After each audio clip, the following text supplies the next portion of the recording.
Camera's rolling. Audio is rolling. Danielle, TMH interview. Back so that my camera can see it. There you go. Awesome. All right, let's get situated. All right, so welcome.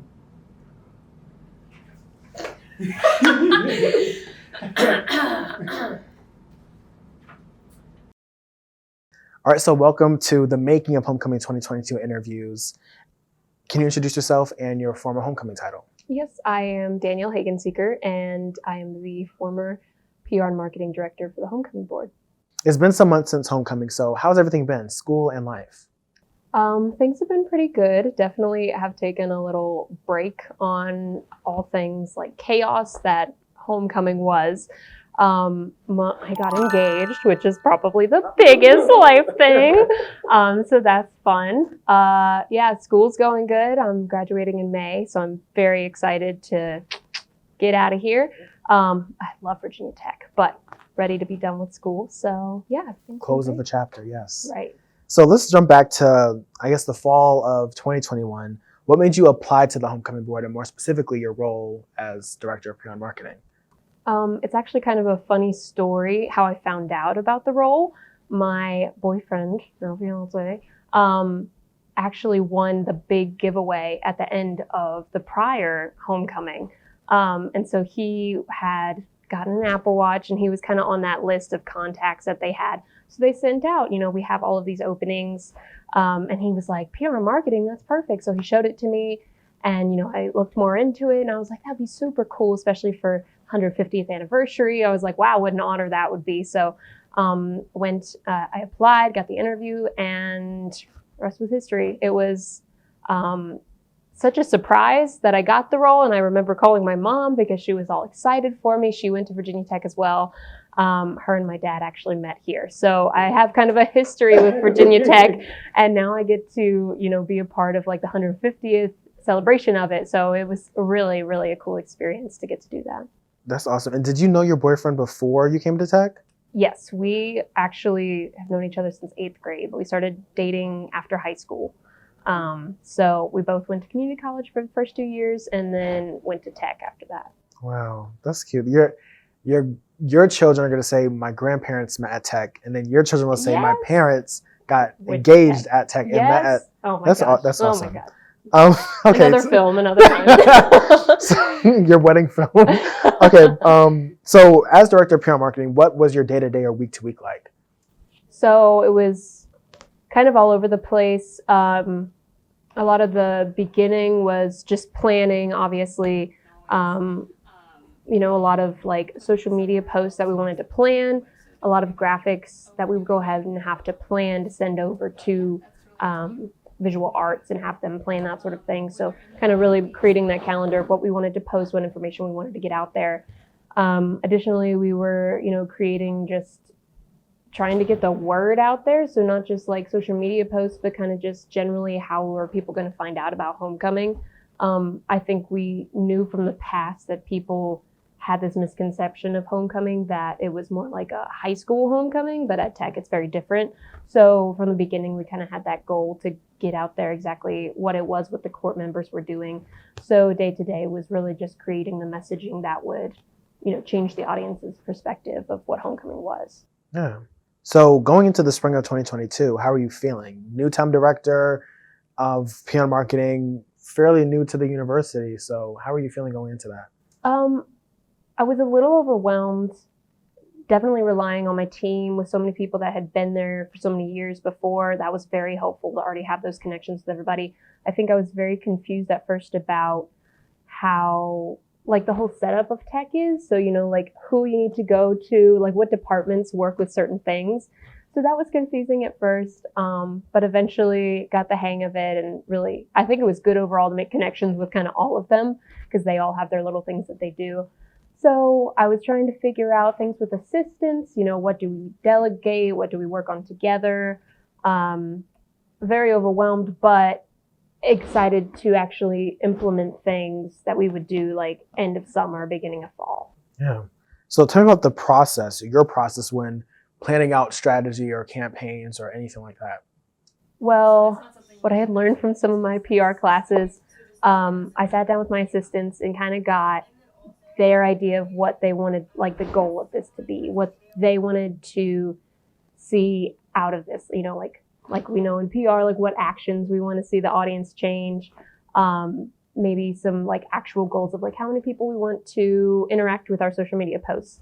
So getting my whole team's perspective of what we wanted to create and then creating like an overall goal for all of us so that we can all work towards that. That's really how I strategized. And then, each like tactic that we did was ultimately like relating back to our goal of what we wanted to accomplish.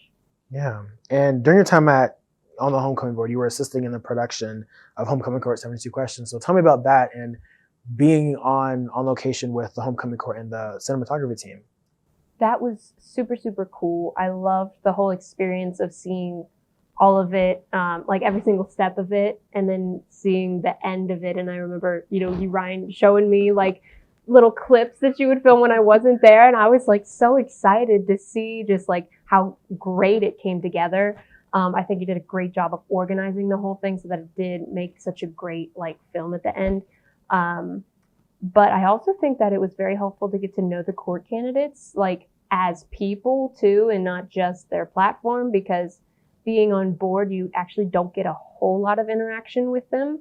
That's necessarily planned out, you can choose to do that sort of thing. But that was really cool to get to know them as a person and get to like experience, those Saturdays with them and hear what they're passionate about in just their regular life and not just their platform. Yeah, a holistic view of the person. Yes, Yeah. exactly. So tell me about directing your assistant directors, and were there any challenges you had? And tell me about the major skills that you learned at the end. So I think one of the challenges that we had is that my assistant directors had that same problem of not knowing which departments were over certain things. So, me coming in as a junior transfer and then they were both freshmen, we were all kind of like, what is Virginia Tech? We want to represent it, but like, what is, all these departments and such. So that was hard to get over. It's not like I could lean on them for that information, which is fine. We all had that same problem. I think also time commitment, not necessarily everybody knowing how much time would really go into it, which I think is just a thing overall with students. You never know what kind of classes you're going to take. You never know how much time you're going to spend on certain things. So it's just something you always run into. I think some skills we definitely learned was delegation, which can be a very hard thing as a leader. I don't want to say I'm a micromanager. Sometimes it just happens, and I want to be sure that everything we put out there is like the top-notch stuff. So I had to learn delegation and being able to let go of little things, and then just relying on each other for like, if someone couldn't do this, we would have to rely on the other people and trust them to do that. That sort of thing was like a big thing that I learned being the leader in that position. Yeah. So looking at, spring of 2022, fall of 2022, what is your favorite homecoming memory in general? Well, this one's kind of cheesy and it doesn't totally relate to just homecoming, but with my whole past with Virginia Tech, my mom, she was probably more excited about homecoming than anybody else. And, she was planning her whole trip to come to homecoming, weeks in advance. She was calling all these people because she had just had an ankle replacement. She was calling like these people every day saying like, how am I going to get around? That sort of thing. Obviously, we're all excited about the parade. Everybody loves the parade. It's like the big culmination of everything we've done, and we get to walk through downtown and everybody celebrates it. And at the end of the parade, my mom was like, how am I going to get from the parade to the spirit rally afterwards? And so, we did a little thing and got my mom on a golf cart with us, the homecoming board. And she just took her moment because people thought that she was part of the parade at that point. So she starts waving to people on the side as if she's somebody. And that was probably my favorite memory, just because I know like she talked about that forever after it happens. I mean, she was so excited about that. Like people who didn't give a crap, she told them about that experience. So I think that's one of my personal favorite memories. Just seeing that happen and then me being actually a part of it. That's a cheesy story, but that was my favorite part. Yeah, that's not cheesy. That's wholesome. That's too good. I mean, to kind of flip that of your favorite, what was your least favorite part of homecoming and the process that it took to build it out? I don't think that I can pinpoint one particular moment that was like the low for me. I think it was just in the couple weeks leading up to it. I was really feeling the stress of everything, and then, you know, having to keep up with schoolwork as well. It's just a lot at that moment. So I think just those individual times where I just felt so much stress at one point, that was probably the least favorite part of it, but it really just made up for it. Like, especially the week of was just like going to the events and getting to experience just like, we created all of this, you know, and we caused these people to be here.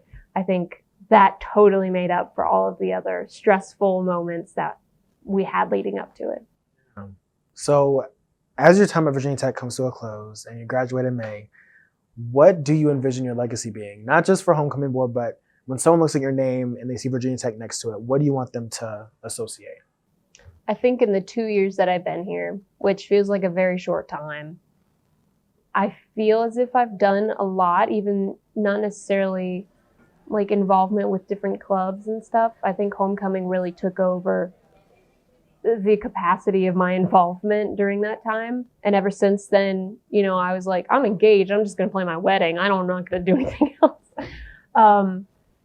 But overall, like, I would hope that the people that I have met would remember me fondly, remember me as like a hardworking individual and someone with a drive, and someone who's like good to work with, I feel like, because this is like, I'm leading into my professional career. So I kind of want that legacy of being a professional and being someone who's like a joy to work with and a joy in class and that sort of thing. So not necessarily that it's going to be a recognizable name. That's not a big deal to me, but somebody that when you know their name, like, it's a good feeling. Yeah, I can attest to that. I think you made your mark. I think working with me, you know, you, especially during the summer of 2022, sending all the voice messages, because, like, you know, it's difficult with the time commitment. Like, your assistants may not be available, and you are there every step of the way. And yes, so with your thing of leaving a legacy of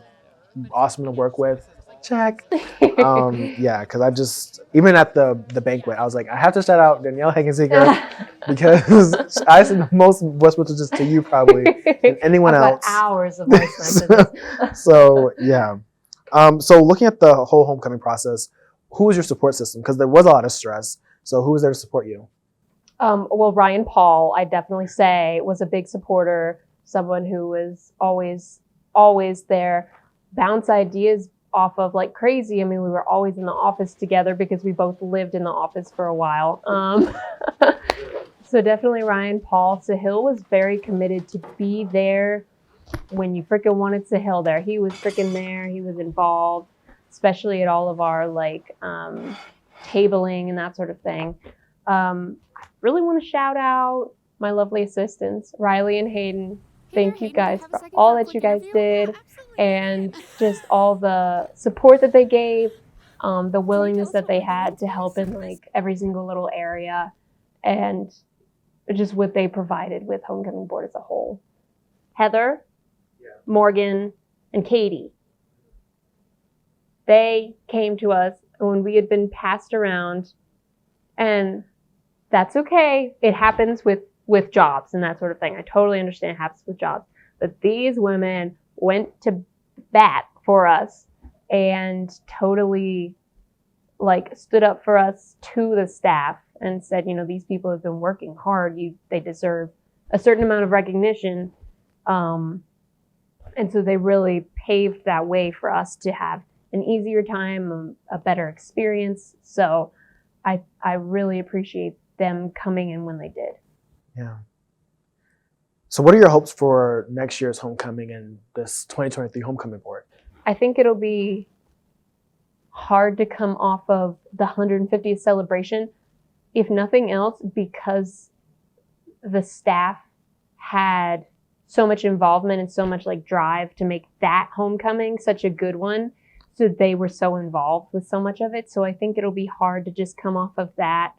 But then again, it did kind of leave a mark as like, this was a big homecoming. Maybe people know what homecoming is now and that sort of thing. So I really hope that they can use that momentum to keep driving the overall goal of homecoming and that they can keep driving like exactly what the court members are and what they're doing, and that can actually be something that doesn't just necessarily get pushed to the wayside, that it could actually be an impactful thing on campus. So the board, I hope that they can get that word out there, and honestly even do better than we did. You know, I would love that. So Thank you so much, Danielle, for sitting down for the making of Homecoming 2022 interviews for the documentary that is slated for release in April. So thank you so much. Congratulations on your engagement. And as Beyonce says, all the single ladies, but not you, because you were going to have a wedding soon. So have a great rest of your day. thank you so much. Alrighty. Yeah. Okay.